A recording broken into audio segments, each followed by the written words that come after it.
자, 여기서는 여러분들과 같이 문제 해결과 컴퓨팅 사고에 대한 내용을 배우는데요. 지금까지 우리가 배웠던 컴퓨팅 사고의 개념에 대한 내용들을 설명드리고요. 그리고 컴퓨팅 사고를 위해서 우리가 적용했던 네 가지 기법들 다시 한번 설명드리겠습니다. 이 네 가지 기법들은 첫 번째가 문제를 분해한다라고 하는 거였고요. 두 번째가 주어진 문제에서 중요한 패턴들, 특징들을 패턴들을 찾아보는 거였고요.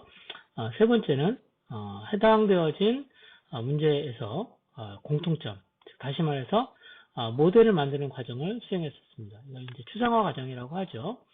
추상화 과정을 통해서 우리가 모델도 만들고 중요한 특징들을 찾아보는 작업들을 했었던 것 같습니다. 그리고 맨 마지막 작업이 바로 알고리즘 작업입니다. 그래서 알고리즘 작업에 대한 내용을 설명하기 전에 컴퓨팅 사고라는 건 무엇이고, 그 다음에 컴퓨팅 사고에서 실제 적용되어지는 기법들이 어떤 것들이 있는지 다시 한번 정리하는 시간들을 갖도록 할게요.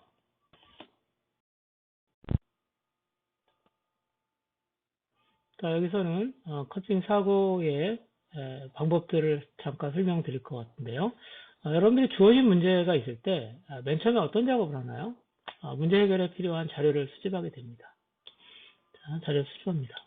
두 번째, 이 자료가 가지고 있는 중요한 어떤 그 내용들, 자료가 어떤 형태로 구성되어 있는가에 대한 것들, 데이터를 분석하는 과정들을 수행합니다. 이런 과정들을 수행하게 되고요. 그 다음에는 우리가 컴퓨터를 통해서 해당되는 문제를 실질적으로 처리하고 싶은 거거든요. 자, 그러기 위해서는 그 문제가 너무 클 경우에는 우리가 컴퓨터를 통해서 처리가 안 되잖아요. 그래서 어떻게 해야 되죠? 문제를 분해를 하셔야 됩니다. 문제를 분해합니다. 그래서 큰 문제를 작은 단위로 문제로 쪼갰고요. 그 다음에 이 과정에서 나누어 정복하기와 같은 전략들을 사용했던 걸로 알고 있습니다. 그렇죠? 간단히 얘기 말씀드리면 여러분들 식사 준비하는 것을 예로 들자면 차를 준비하는 거하고 그 다음에 토스트를 준비하는 거, 두 개가 서로 어떻게 해요? 나눠질 수 있는 문제들이죠. 동시에 처리할 수 있는 문제이고요. 자, 그래서 문제를 작은 문제로 쪼개는 작업을 했었고요. 그 다음에 수행했던 게 패턴 레코그니션, 패턴을 찾는 거였습니다. 문제가 너무 크면 사실은 어떻게 해요? 문제를 해결하기 어렵기 때문에 작은 문제로 쪼갰죠. 그러면 이 작은 문제들을 가지고 어떤 거죠? 문제 해결에 필요한 중요한 주기성, 공통점을 찾기 시작합니다. 그게 패턴 레코그니션입니다. 대표적인 것 중에 하나가 뭐예요? 여러분들 콜레라의 원인을 찾는 것 역시 패턴 레코그니션 과정을 통해서 이러한 원인을 찾았고요. 그렇죠? 자, 그 다음 단계는 추상화입니다. 추상화. 추상화는 어떤 주어진 문제를 일반화시키는 과정입니다. 그래서 우리가 문제 해결에 필요하지 않는 세부적인 사항들 같은 것은 과감하게 삭제를 했죠. 제거를 하고 문제 해결에 필요한 부분들만 뽑았습니다. 자, 이것만 이제 공통점을 뽑은 거죠. 자, 그래서 만든 것이 바로 뭐다? 이게 이제 모델입니다. 모델을 만드는 과정이다라고 하시면 되겠고요. 뭐 잘 아시겠지만 요즘에 패턴 인식 그 다음에 추상화 과정들은 같이 이렇게 결합해서 사용되는 경우가 사실은 컴퓨터 분야에서 많이 있습니다. 자, 이렇게 같이 사용되는 경우가 많고요. 그 다음에 알고리즘 개발이 있습니다. 알고리즘이라고 하는 것은 뭘까요? 알고리즘이라고 하는 것은 실질적으로 컴퓨터에서 어떤 문제 해결을 자동화하기 위해서는 프로그램을 만들어야 되고요. 이 프로그램을 만들기 위한 전 단계의 작업이 알고리즘 과정입니다. 즉 다시 말해서 컴퓨터 프로그램을 구성하고 있는 중요한 단계들, 과정들을 하나하나 순서를 정해서 작성해 보는 거다라고 이해를 하시면 좋겠습니다. 자, 이 작업이 이제 사실은 이 네 가지 작업이 중요한 작업이 되겠습니다.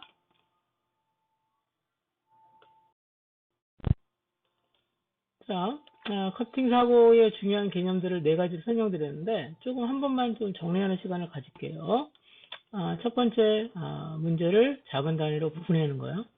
여기서는 큰 문제를 몇 개로 쪼갰죠? 일단 두 개의 작은 단위의 문제로 쪼갰습니다. 1과 2로 쪼갰고요. 다시 각각의 문제들은 또 더 작은 단위로 쪼갰습니다. 자, 일반적으로는 더 이상 쪼개지지 않을 단계까지 이렇게 나누는 과정들을 수행하는 게 바로 분해 단계다라고 이해를 하시면 되겠습니다. 자, 이후에는 아마도 패턴 인식이라는 과정을 수행했고 그 다음에 추상화를 했는데 이 순서가 경우에 따라서는 반대로 수행하는 경우도 많이 있습니다. 문제에 따라서.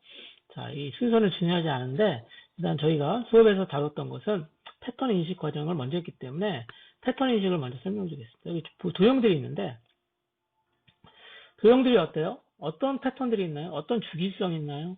그렇죠? 어떤 반복이 있나요?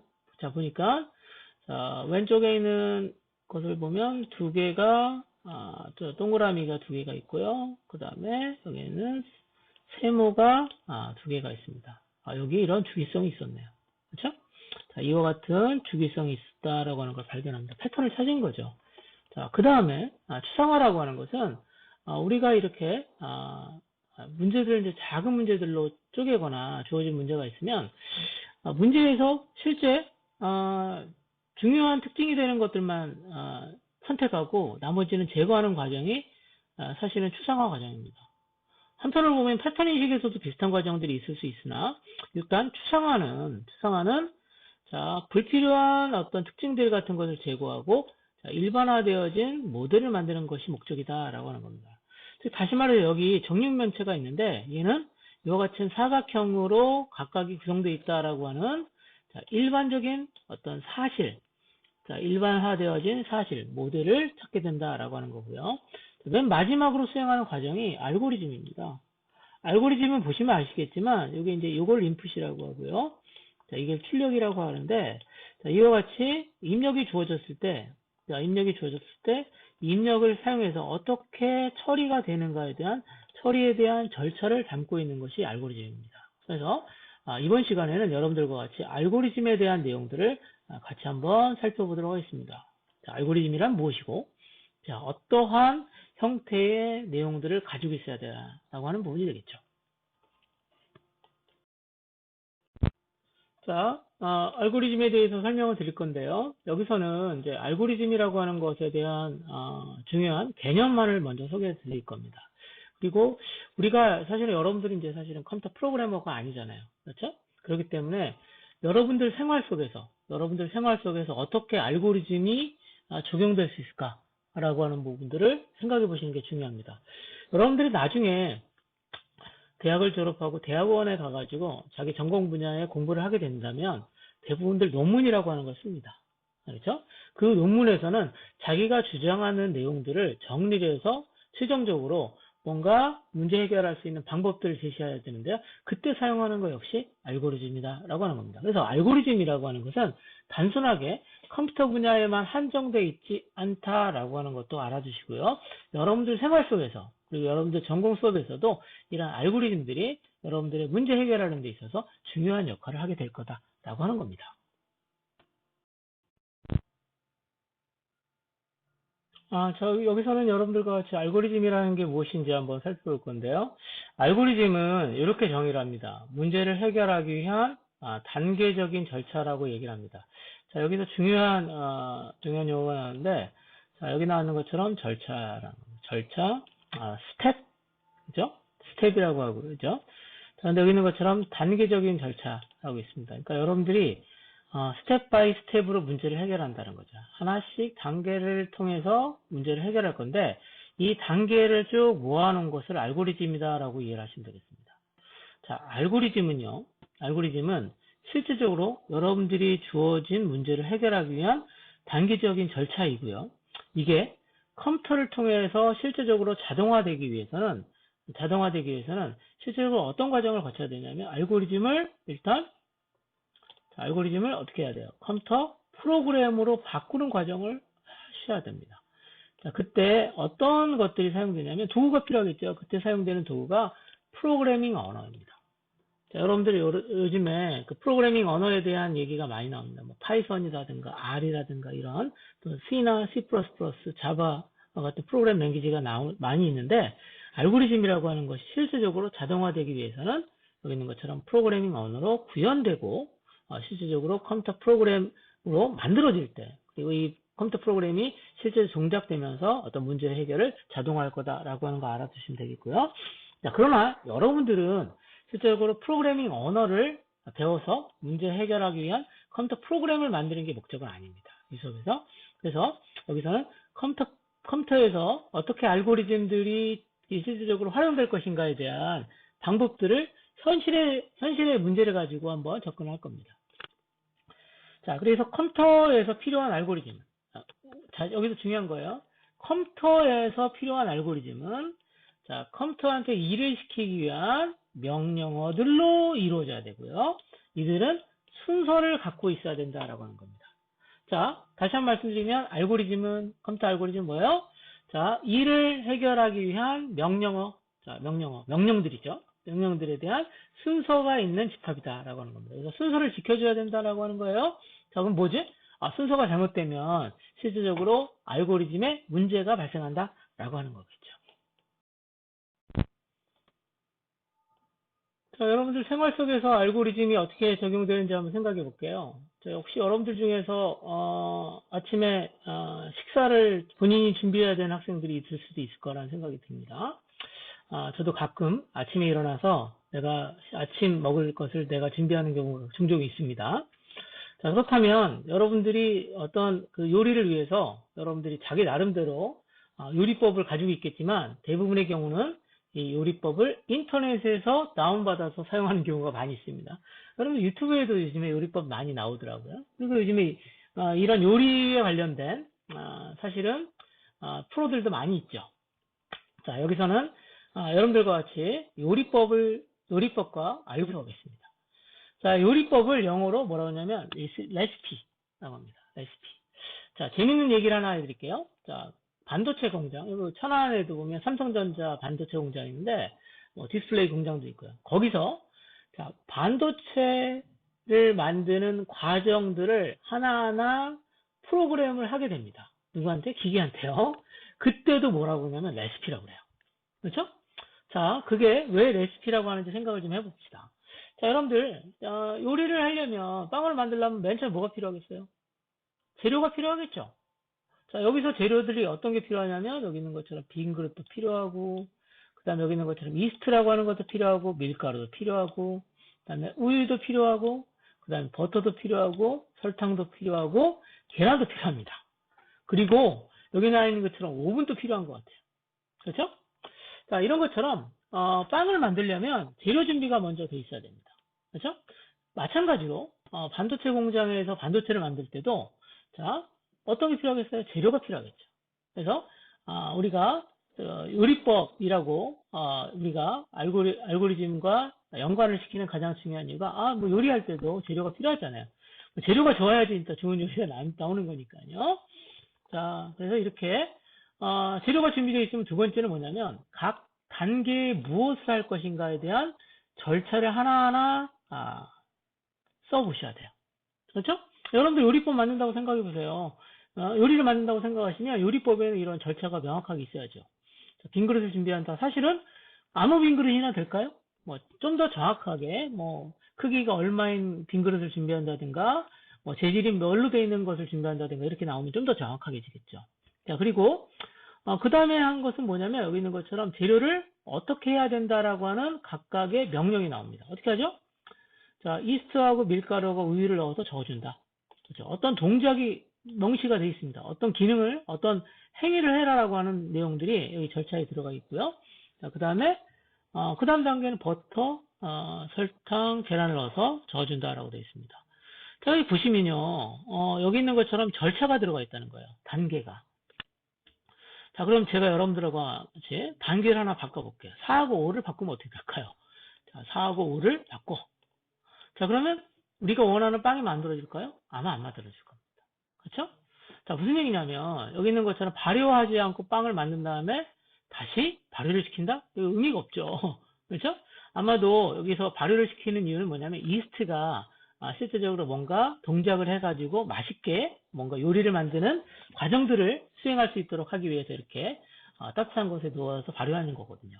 그래서 실제적으로 빵을 만드는 알고리즘에서 우리가 요리법 알고리즘에서 가장 중요한 것을 뽑아보면 여기 있는 것처럼 순서가 매우 중요하다라고 하는 거고, 자, 빵을 만들기 위해서는 여기 있는 것처럼 재료가 필요하고, 자, 요리법을 통해서 만들어진 최종 결과물은 출력은 빵이다. 자, 입력도 있고 출력도 있고 과정이 있다. 라고 하는 거 알아두시면 되겠습니다. 그리고 절차가 잘못되면 잘못된 빵이 만들어진다. 라고 하는 거죠.